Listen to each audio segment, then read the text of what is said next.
Hallelujah. Hallelujah, Praise God. Praise God. Happy New Year. नए साल की शुभकामना। God bless you all. परमेश्वर आप सबको आशीष दे। તો આજનો દિવસ અથવા આજના વર્ષને આપણે છુટકારાનું વર્ષ માનીએ. तो आज के दिन को और आज के इस साल को हम छुटकारे का साल मानेंगे। હું ગુજરાતીમાં મેસેજ આપીશ ને બ્રધર હિન્દીમાં ટ્રાન્સલેશન કરશે. ये गुजराती में बोलेंगे और मैं उनका हिंदी अनुवाद करूंगा। કારણ કે મોટાભાગે લોકો કહેતા હોય છે કે ગુજરાતીમાં તમે બોલો તો સારું લાગે છે. क्योंकि बहुत बार लोग ऐसा कहते हैं कि आप गुजराती में बोलो तो अच्छा लगता है। દરેક વર્ષો જે આટલા વર્ષથી આવેલા છે, हर एक साल इतने सालों से जो साल आते हैं નવા નવા વર્ષો આવ્યા और नए नए साल आए અને આપણે બહુ બધા નિર્ણયો લીધા. और हमने बहुत सारे ऐसे निर्णय किए આ વર્ષે હું કસરત કરીશ, कि इस साल मैं कसरत करूंगा। આ વર્ષમાં તો મારે મારી બોડી ઉતારવાની છે, इस साल तो मुझे मेरे शरीर का वजन उतारना ही આ है વર્ષમાં તો મારે આટલો પગાર જોઈએ, और इस साल तो मुझे इतना पगार चाहिए આ ही વર્ષે તો મારે લગ્ન કરવાના જ, और इस साल मुझे शादी करनी ही है। આ વર્ષે તો મારે આ ને તે બહુ બધા વિચારો આપણે કરીએ છીએ. इस साल तो मैं ये कर दूंगा वो कर दूंगा, ऐसे बहुत सारे विचार हम कर लेते हैं। બાઇબલમાં કોઈ નવું વર્ષ છે નહીં, बाइबल में कोई नया साल नहीं है, પણ યહૂદીઓનું लेकिन यहूदियों में છુટકારાનું વર્ષ હતું. छुटकारे का साल होता था। જે સમયે તેઓ મિસ્રમાંથી નીકળ્યા जिस समय वे लोग मिस्र से निकले તે સમયે उस समय તેમનો નવું વર્ષ હતું. उनका नया साल था, કારણ કે તેઓ વર્ષોથી એ મિસ્રની ગુલામગીરીમાં રહેલા.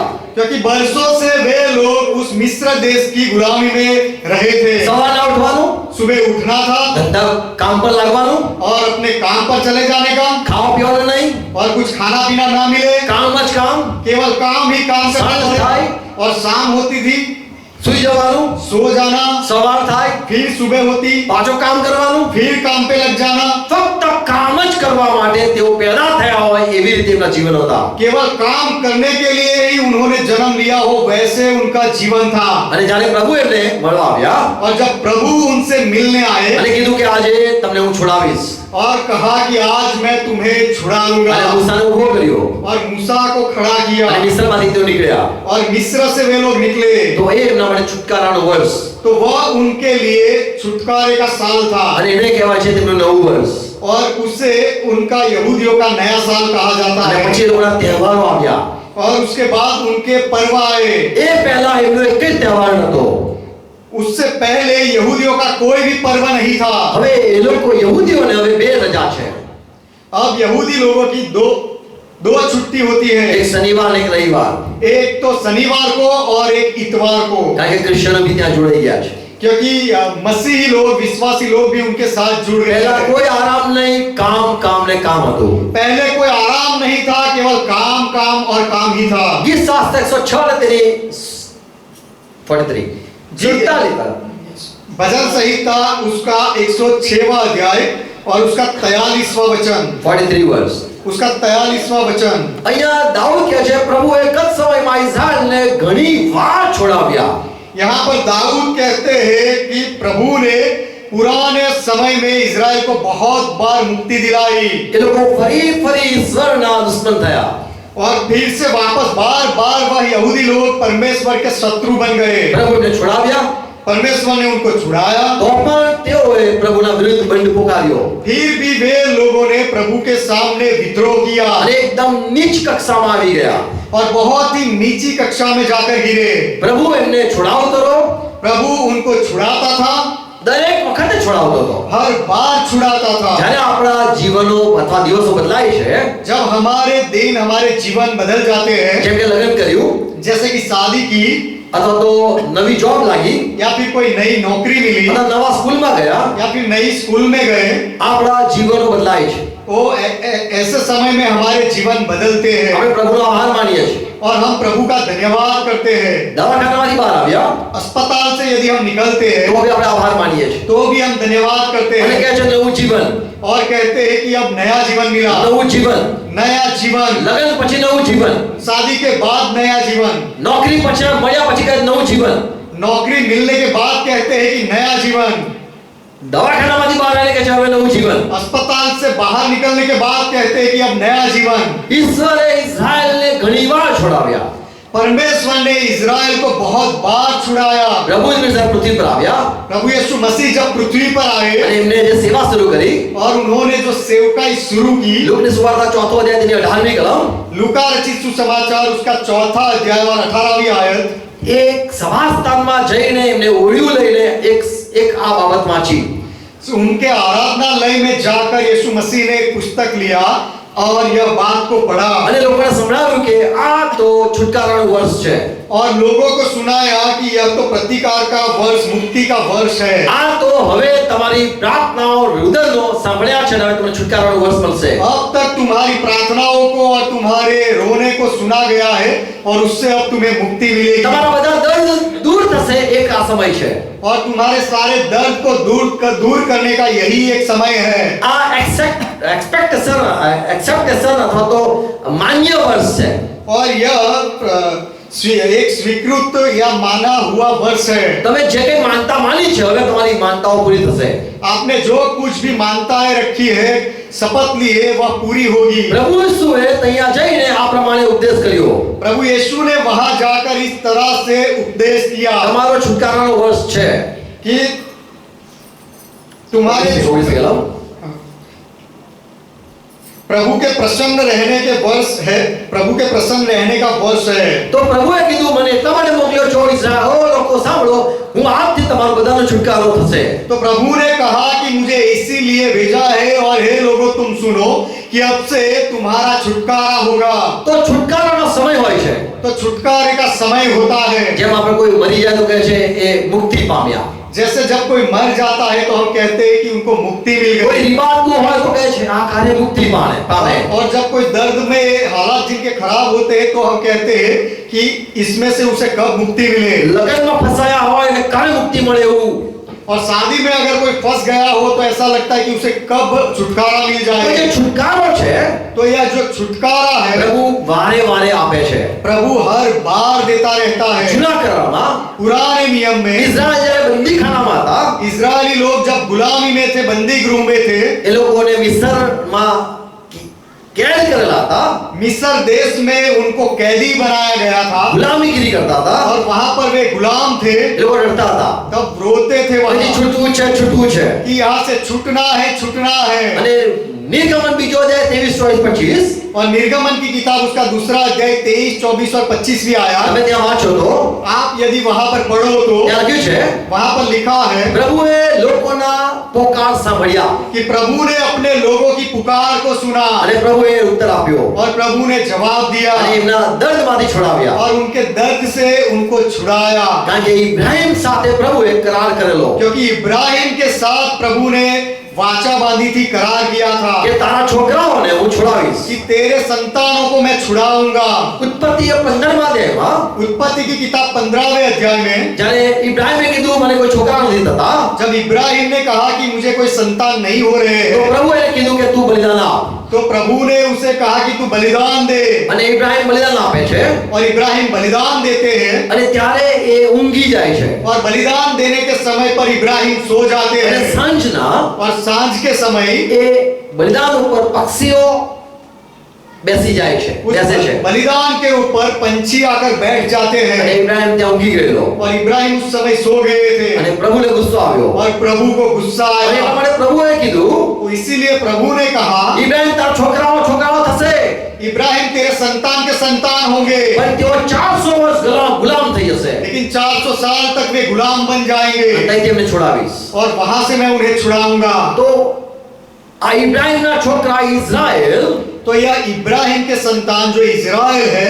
એ આખા ઇઝરાયલીઓ મિસ્રમાં ગયા ये सारे इजरायली लोग मिस्र देश में અને गए ત્યાં તેઓએ પુકાર કર્યો और वहां उन्होंने पुकारा અને એ જે પ્રભુએ કીધેલી ભવિષ્યવાણી હતી और प्रभु ने जो भविष्यवाणी की थी वह 400 વર્ષ પછી છોડાવીશ कि 400 साल बाद मैं उनको छुड़ाऊंगा। અને એ સમયે એમની પ્રાર્થના સાંભળી और उस समय पर परमेश्वर ने, प्रभु ने उनकी प्रार्थना सुनी। તો છુટકારાનો એક સમય હોય છે तो छुटकारे का एक समय होता એ है। સમયે તમે પુકારો છો जिस समय आप पुकारते हो એ કદાચ છુટકારાનો સમય ના હોય वह शायद छुटकारे का समय ना भी हो।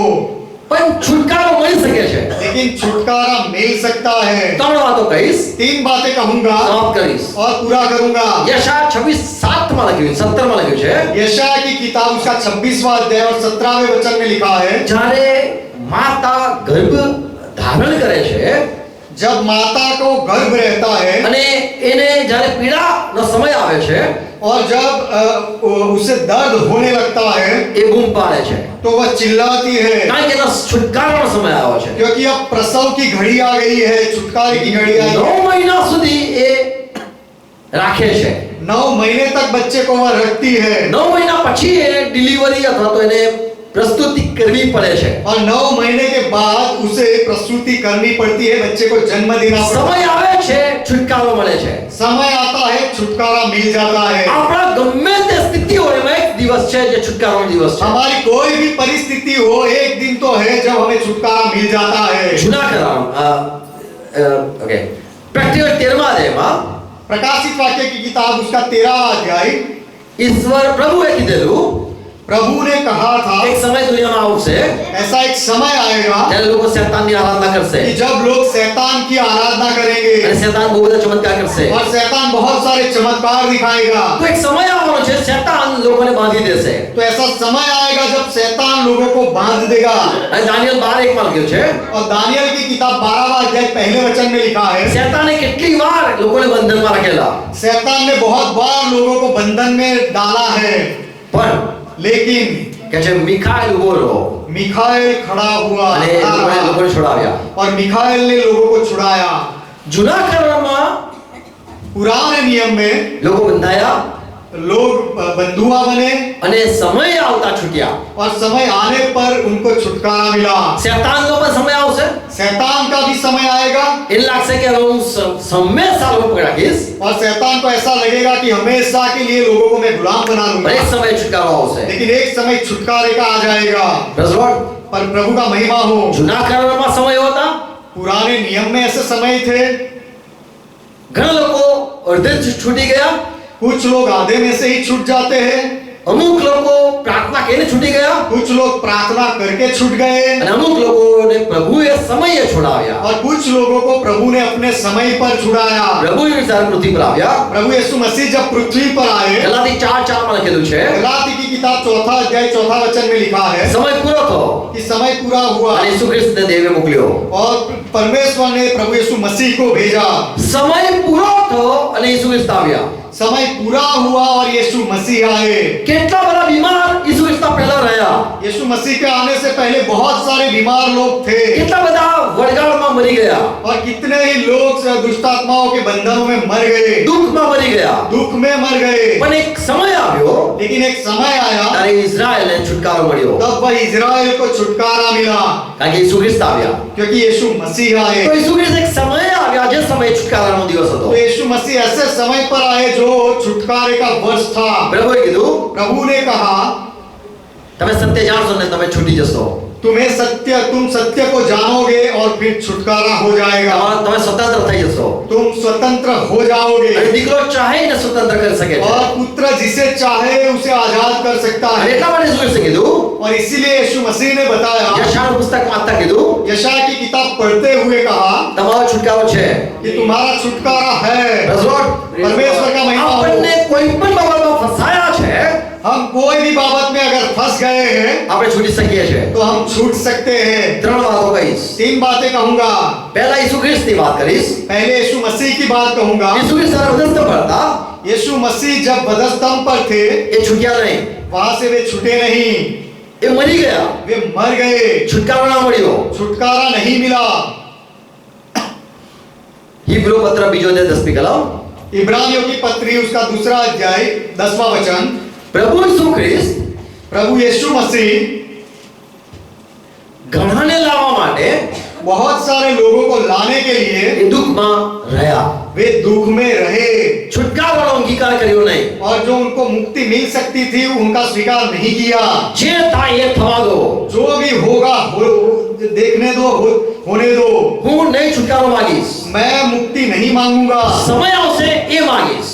समय आएगा तब मांगूंगा। यीशु इस समय पर ચાલતા હતા। यीशु मसीह समय पर चलते थे। આપણે માથું દુખતું હોય हमें सरदर्द जब अगर होता हो, એ ઓટોમેટિક દૂર થઈ જાય છે, वह अच्छा अपने आप दूर हो जाता है। અથવા ઓપ્શન છે या फिर विकल्प मिलता है દવા લેવાથી, कि दवाई लेने से, પેન કિલર, दर्दनाशक दवाई लेने से કઈ પણ દુખતા હોય સાંધાઓ, कोई भी सांधे अगर दुखते हो ઓન ધ સ્પોટ કામ થઈ જાય। तुरंत ही मिट जाता है दर्द।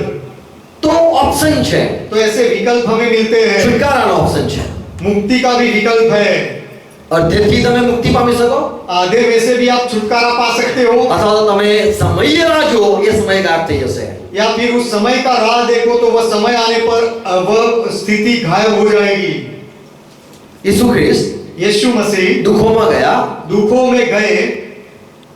અન્યાયી લોકો માટે, अन्यायी जो अधर्मी लोग थे उनके लिए, એમના માટે તે દુઃખ ઉઠાવ્યા, उनके लिए यीशु मसीह ने दुख उठाए મૂંગા રહ્યા और चुप रहे અને છુટકારાનું માંગણી કરી નહીં। और मुक्ति की मांग नहीं की। यशाया 53:7 ने 12वीं कलम, यशाया की किताब 53वां अध्याय उसका 7वां और 12वां वचन। પ્રભુ ઈસુ ખ્રિસ્ત प्रभु यीशु मसीह મૂંગા રહ્યા, चुप रहे, માંગ્યું નહીં, છુટકારો માંગ્યો નહીં, उन्होंने मुक्ति की लालसा नहीं रखी, छुटकारा नहीं मांगा અને મરણને આધીન થઈ ગયા। और मृत्यु के अधीन हो गए। એને મરતા સુધી પોતાના જીવને આપી દીધો, વાલો લઈ ગયો। और मरते दम तक उसने अपने प्राण को दे दिया और प्राण को प्रिय नहीं जाना। એ એક હલવાન હતા, वह एक मेमना थे અને એક હલવાન જેમ કાપવા માટે લઈ જવામાં આવે છે એ પ્રમાણે તે સમજી ગયો। और मेमने को जैसे काटने के लिए ले लिया जाता है, ले जाया जाता है, वह बात यीशु मसीह समझ એ गए ચૂપ રહ્યા। और इसीलिए चुप रहे કાપવું છે કાપો, कि काटना है तो काटो। અને પ્રભુ ઈસુને કાપી નાખ્યા। और यीशु मसीह को काट दिया गया। ઈસુ બોલ્યા નહીં, यीशु मसीह ने कुछ नहीं बोला। એ ચાહતા તો સંતાઈ જતા, ભાગી જતા। यीशु मसीह चाहते तो छीप सकते थे या भाग सकते थे। બાઇબલમાં છે ઈસુ ખ્રિસ્ત મરી ગયા, बाइबल में है कि यीशु मसीह मर गए કુરાનમાં છે ઈસુ ખ્રિસ્ત મર્યા નહીં। और कुरान में ऐसा है कि यीशु मसीह नहीं मरे। બાઇબલનો ઈસુ મરી ગયો, बाइबल का मसीह मर गया, કુરાનનો ઈસુ નથી મર્યો, कुरान का यीशु नहीं मरा એ है, સ્વર્ગમાં જતો રહ્યો। वह स्वर्ग में चला गया। પણ બાઇબલમાં लेकिन बाइबल में જે ઈસુ છે जो यीशु है એ પોતાને નમ્ર કર્યો, उसने अपने आप को नम्र किया મૃત્યુ સહન કર્યું, और मृत्यु को सहा અને એ બંધાઈ ગયેલો અને છૂટવાનો અંગીકાર કર્યો નહીં। और वह बंधन में आ गया था, लेकिन उसने मुक्ति की मांग नहीं की। એને પોતાનું મોં બંધ રાખ્યું, उसने अपना मुंह बंद रखा, એને પોતાનું સામર્થ ના દેખાડ્યું। उसने अपनी ताकत अपना सामर्थ्य नहीं दिखाया। રોમન 15:3, रोमियो की पत्री 15वां अध्याय 3रा वचन। ખ્રિસ્ત પોતાની મરજી પ્રમાણે કરતો નહોતો। यीशु मसीह अपनी मर्जी के अनुसार नहीं करते थे। એવા ઘણા લોકો હતા જૂના કરારમાં, पुराने नियम में ऐसे बहुत से लोग थे જે લોકો છુટકારા માટે બિલકુલ બેપરવાહ હતા। जिन्होंने मुक्ति की कभी सोचा ही नहीं, मांग नहीं की। હિબ્रू 11:35, इब्रानियों की पत्री 11वां अध्याय 35वां वचन। એવા લોકોને અગ્નિમાં નાખવામાં આવ્યા, ऐसे लोगों को आग में डाला गया એવા લોકોને જેલમાં નાખવામાં આવ્યા, और ऐसे लोगों को कैद खाने में डाला गया સિંહોના બિલમાં નાખવામાં આવ્યા। और सिंहों के बीच में डाल दिया गया। એ લોકોએ છુટકારાનો અંગીકાર કર્યો નહીં, उन लोगों ने कभी मुक्ति नहीं मांगी, એ લોકોએ કદી પ્રાર્થના નહીં કરી। उन्होंने कभी प्रार्थना नहीं की। એમણે કીધું દેવ છોડાવશે, उन्होंने कहा कि परमेश्वर छुड़ाएगा, સમયે છોડાવશે, वह अपने समय पर छुड़ाएगा, કારણ કે તેઓ વધારે સારું પુનરુત્થાનની આશા રાખતા હતા। क्योंकि वे एक बेहतर पुनरुत्थान की मृत्यु से जी उठने की आशा रखते હિબ્रू थे। 11:40, इब्रानियों की पत्री 11वां अध्याय 40वां वचन। તો બાઇબલમાં એવા લોકો છે तो बाइबल में ऐसे लोग हैं જે છુટકારો અથવા તો મુક્તિ માટે કશું નથી કર્યું। जिन्होंने छुटकारा पाने के लिए या स्वतंत्रता के लिए कुछ नहीं किया।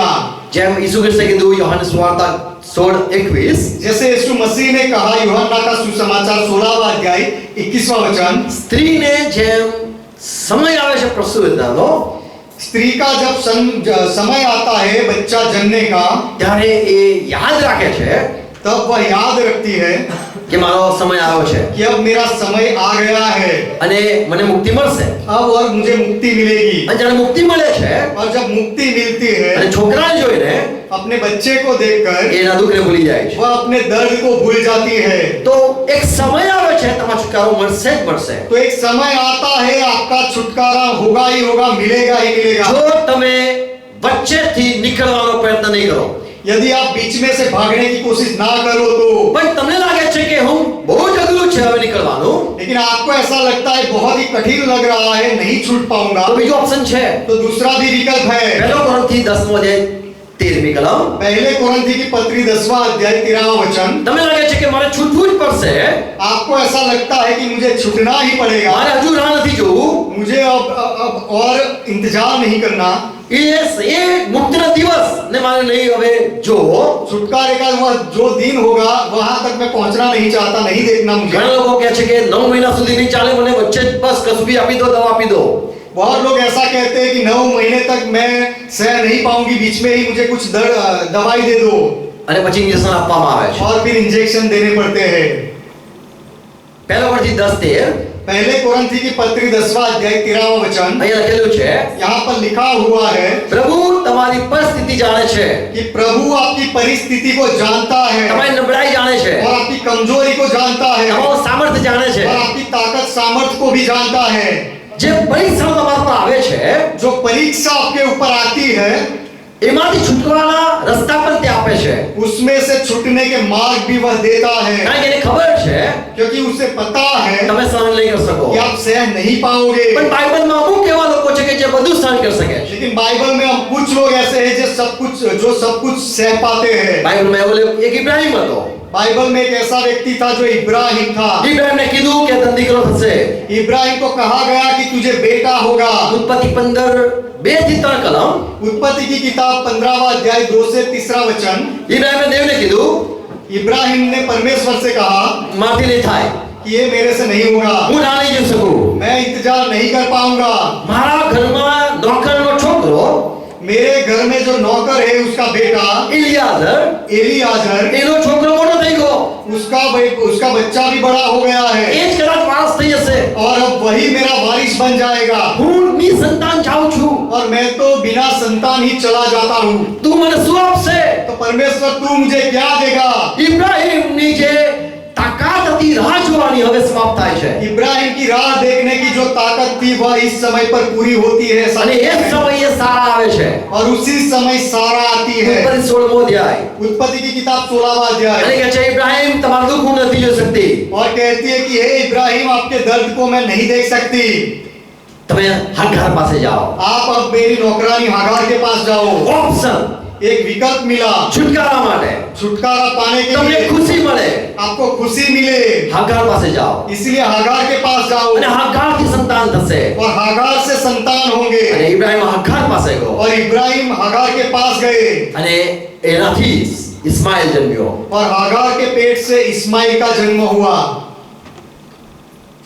જે રાહ જોવાનો સમય છે, जो राह देखने का समय है, મતલબ જે છુટકારાનો સમય છે, या फिर छुटकारे का जो समय है, એનાથી વચ્ચે પણ તમે છૂટી શકો છો. उसके बीच में भी आपको छूटना है तो छूट सकते हो। ઈશ્વરને કોઈ ઓબ્જેક્શન નથી, परमेश्वर को उसमें कोई आनाकानी नहीं है, પણ તમારો વિશ્વાસ लेकिन आपका विश्वास કેટલો છે, कितना है, તમારી સહનશીલતા કેટલી છે, आपकी सहन शक्ति कितनी है, તમે કેટલું ખમી શકો છો, સમજી શકો છો, आप कितना समझ सकते हो, कितना सह सकते हो, એ પ્રભુ જાણે છે. प्रभु यह जानता है। પણ તમારી સહનશક્તિ વધે વધે लेकिन आपकी सहन शक्ति बढ़ती जाए, એ પ્રભુ ઈચ્છે છે. यह प्रभु यह चाहता है। જ્યારે પ્રભુએ અય્યુબને જોયો, जब प्रभु ने अय्यूब को देखा, ઈશ્વર 3 સાક્ષી અય્યુબ માટે આપી. અય્યુબનું પુસ્તક પહેલો અધ્યાય 1 કલમ. परमेश्वर ने अय्यूब के बारे में 3 गवाही दी। अय्यूब की किताब 1 अध्याय 1 वचन। સીધો માણસ, एक सीधा व्यक्ति, ન્યાયી માણસ, और एक धर्मी न्यायी व्यक्ति, અને દુષ્ટતાથી દૂર રહે. और दुष्टता से दूर रहने वाला व्यक्ति। પાપ કરતા બીવે पाप करने से जो डरे, એવો માણસ ऐसा मनुष्य। ઈશ્વર જોયો અયુબ બહુ બરાબર છે, અયુબ બરાબર છે, परमेश्वर ने देखा कि यह अय्यूब बराबर है, सीधा એ है, ન્યાયી માણસ છે। यह न्यायी है। પણ એક સમય આવ્યો लेकिन एक समय आया, અયુબ નું બધું લૂંટાઈ ગયું, अय्यूब का सब कुछ लूट गया। 5 વસ્તુ લૂંટાઈ ગયું। अय्यूब की 5 बातें लूट गई, वस्तुएं लूट गई। એના ઘેટા, એના ઊંટ, એના ગધેડા अय्यूब के भेड़, अय्यूब के ऊंट, अय्यूब के गधे અને એના બળદ और अय्यूब के बैल બધું એનું ગયું। सब चला गया। એના 7 છોકરા 3 છોકરી બી મરી ગયા। और अय्यूब के 7 बेटे और 3 बेटियां मर गई। એના નોકર ચાકર ખલાસ થઈ ગયા। और अय्यूब के नौकर जितने भी थे वे भी खलास हो गए। અને અયુબ નું બધું લૂંટાઈ ગયું। और अय्यूब का सब कुछ लूट એનું गया। શરીર પણ લૂંટાઈ ગયું। अय्यूब का शरीर भी लूट गया। એની પત્નીનો સ્વભાવ બી ખરાબ થઈ ગયો। और अय्यूब की पत्नी का स्वभाव भी खराब हो गया। હવે સહન કરવાની તાકાત નહીં રહી। और अब सहने की ताकत नहीं रही। અને અયુબ ત્રીજાને પહેલી કલમમાં લખેલું છે, और अय्यूब की किताब 3 अध्याय पहले वचन में लिखा, અયુબે પોતાના જીવન માટે શ્રાપ આપ્યો। अय्यूब ने अपने जीवन के लिए ही श्राप दिया। બળ્યો તે દિવસ, બળી તે રાત જે દિવસે હું જન્મ્યો। वह दिन जल जाए जिसमें मैं उत्पन्न हुआ। તો અયુબ નો જે સહનશીલતા હતી એ ખલાસ થઈ ગઈ। तो अय्यूब की जो सहन शक्ति थी वह खलास हो અને गई। વચ્ચે એને માર્ગ મળ્યો। और बीच में उसे मार्ग मिला। પ્રભુએ રોકી લીધું। प्रभु ने रोक लिया। મૂસા મૂસાની પણ સહનશીલતા એક સમયે ખતમ થઈ ગઈ। मूसा की भी सहन शक्ति एक समय पर खत्म हो गई। ગીત શાસ્ત્ર સોરી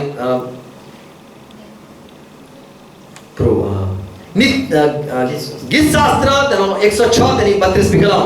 भजन संहिता की किताब उसका 106 अध्याय और 32वां वचन। ઘણીવાર તમારા સાથે રહીને મારો બી સ્વભાવ ખરાબ થઈ જાય છે। बहुत बार आपके साथ रहने के बाद मेरा भी स्वभाव बिगड़ जाता है। એટલા માટે હું હંમેશા બાળકો સાથે રહું છું। इसीलिए मैं हमेशा बच्चों के साथ रहता हूँ। એમનો સારો સ્વભાવ મને ગમે છે। उनका अच्छा स्वभाव मुझे अच्छा लगता है। મૂસા मूसा ઇઝરાયલ સાથે રહ્યો इजराइल के साथ रहा અને એમના વર્તનથી એનો સ્વભાવ બગડી ગયો। और इजरायली लोगों के व्यवहार से मूसा का स्वभाव खराब हो गया। અને માણસો સાથે તમે ગાળાગાળી કરનાર માણસ સાથે રહેશો તમારા મુખમાં ગાળ આવશે। यदि आप गालियां बोलने वाले लोगों के साथ रहोगे तो आपके मुंह में भी गाली आएगी। મૂસા એ બંધખોર લોકો સાથે રહીને मूसा व विद्रोह करने वाले लोगों के साथ रहकर એનો પણ સ્વભાવ બગડ્યો। मूसा का भी स्वभाव खराब हो गया। જે નમ્ર માણસ जो नम्र व्यक्ति था એને પણ અવિચારી ઉચ્ચાર કર્યો। उसने भी ना बिना सोचे बोल उठा। જે વસ્તુ યોગ્ય નથી એવું એ બોલ્યો। जो योग्य नहीं है ऐसा मूसा ने बोल दिया। અહીંયા જોઈએ છે મૂસાની પણ જે સહનશીલતા છે એનો એક લિમિટ આવે છે। यहाँ पर हम देखते हैं कि मूसा की भी जो सहन शक्ति की सीमा है वह खत्म हो जाती है। અને એ પ્રભુ જાણે છે તમે કેટલું સહન કરી શકો છો। और प्रभु यह जानता है कि आप कितना सह सकते हो। તમે મરવા સુધી સહન કરી શકો છો आप मरने तक सह सकते हो અથવા તો પછી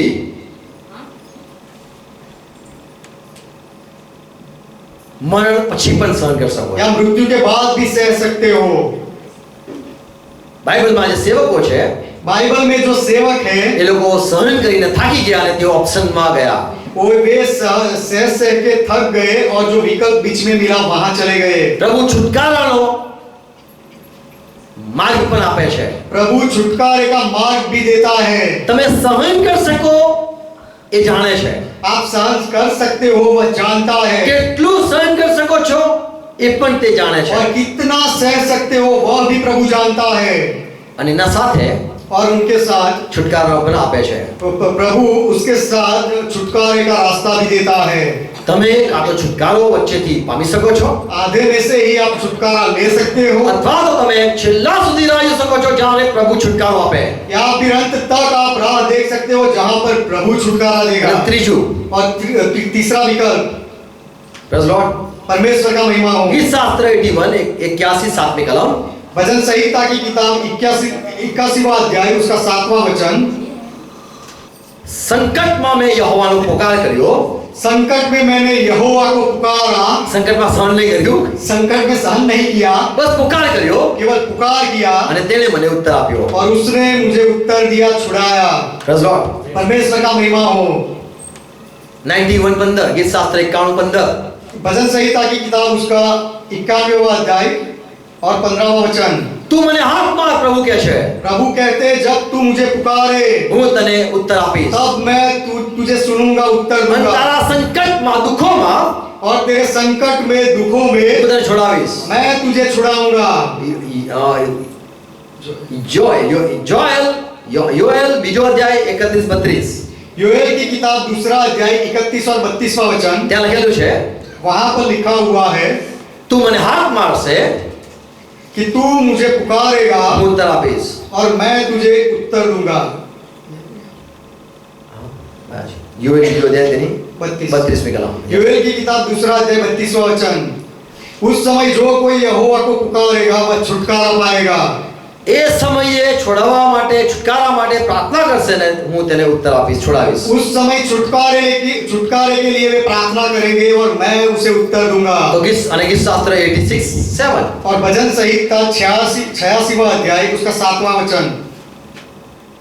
સંકટના સમયે તે મને ઉત્તર આપ્યો. कि संकट के समय में तूने मुझे उत्तर दिया। તમે સંકટ, દુઃખોને, વેદનાને ના સહન કરી શકતા હો यदि आप संकट को, दुखों को, वेदना को सह नहीं सकते हो અને જો તમે પ્રભુની જીવન સોંપેલું છે और यदि आपने प्रभु को जीवन सौंप दिया है तो તો પ્રભુ તમને છોડાવશે. प्रभु आपको छुड़ाएगा। પ્રભુ જબરદસ્તી નહીં કરે. प्रभु कभी जबरदस्ती नहीं करेगा। પ્રભુને ખબર છે આ સહન નહીં કરી શકે, प्रभु को पता है कि यह नहीं सह पाएगा આના માટે આ યોગ્ય નથી. और ये इस व्यक्ति के लिए यह बात योग्य नहीं है। એને પ્રાર્થના કરી, એને હું ઉત્તર આપીશ. उसने प्रार्थना की तो मैं उसकी सुन लूंगा, उत्तर दूंगा। આપણે બધા સ્વતંત્ર થયેલા છે. हम सब स्वतंत्र हुए हैं। Praise God. परमेश्वर का महिमा हो। આપણે કશું પણ ખાઈ શકીએ છીએ. हम कुछ भी खा सकते हैं। હરામ હલાલ એવું કશું નથી. हराम या हलाल मतलब अच्छा या बुरा ऐसा कुछ नहीं है। જે ખાવું એ ખાઈ શકે છે. जो खाना है खा सकते हैं। પણ પ્રભુના માટે प्रभु के लिए આપણે બંધાયેલા છે. हम प्रभु के अधीनता में हैं।